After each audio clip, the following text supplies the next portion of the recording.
Hello and welcome back to the video everyone. So in this video we are going to see that how we can generate a new table using Transact SQL. So to generate a new table, first we need to create one database. So we will generate one database by the name sample DB, because we are going to do multiple testings right now with the sample database. Okay, so now the database has been generated.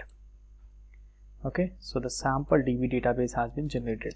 Now we need to generate one new table in it. Okay, so we will first do what? We will first switch our database. Right now it is present in master. So I'm just showing everything in using the query so that you will be aware about how we can basically do the query testing and all those things. Okay, and I will also share you these queries. You can get that from the GitHub link. I will mention the GitHub link in the repository as well. Okay, and please find the name of the file, that is SQL query file, by the title of the video. Okay, so match the title of the video with the file name. There you will get the query. Now we have successfully generated one database, correct? Now we are going to switch inside the database that we have generated. So we'll go to sample DB. Okay, so now we have successfully switched our database to sample DB, and we are going to now generate a table with the name sample data.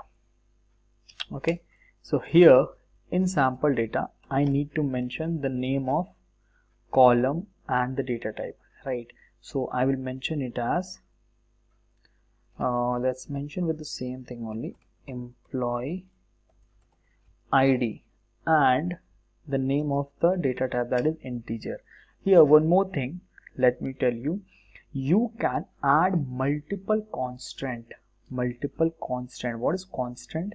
I will discuss that in the theory of SQL as well. I need to discuss the theory of the SQL in the next video that I'm going to discuss. So this is basically where we can write the constraints. That is, like, let's suppose I want to mention this column as not null, means this should not be empty, and this is also a primary key.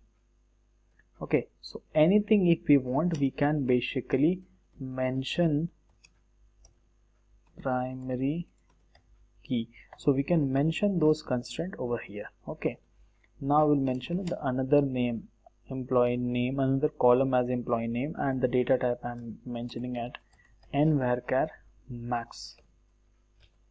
I need to discuss this data type also. We'll discuss one on one, that is not a problem.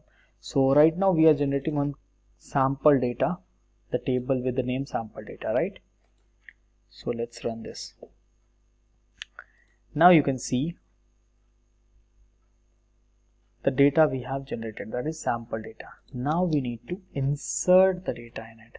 So we will write insert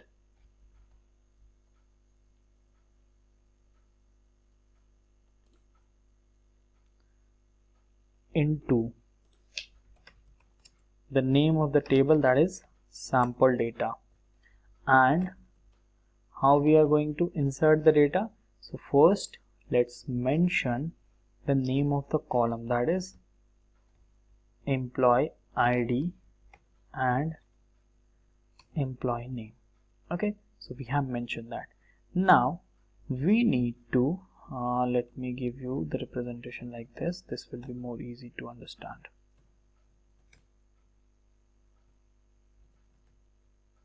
Okay, so this is done. Now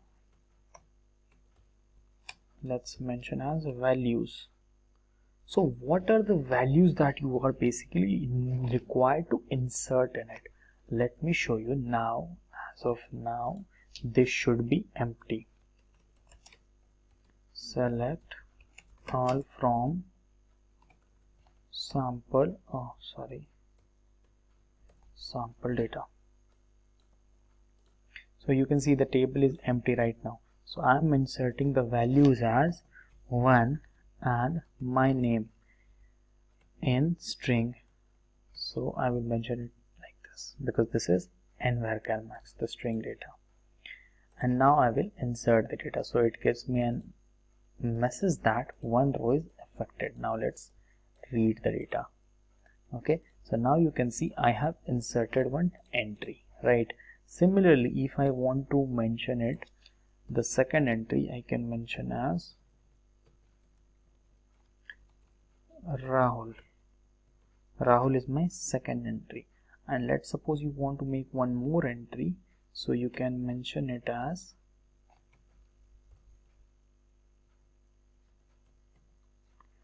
three, Yash. Okay, so now let's see. Okay, 2 row has been affected, 2 row it is affecting, and 1 was previously, so there should be total 3 data. So you can see 3 people of information, the data has been collected. So this is how we can create a table and insert a table in it, right? So these are the first 2 techniques. Now in the next video, in the upcoming video, we are going to discuss about how we can delete the data, or how we can basically edit the data, update the data, that means. So we are going to see all those in the next video. Okay, so thank you so much for watching this video.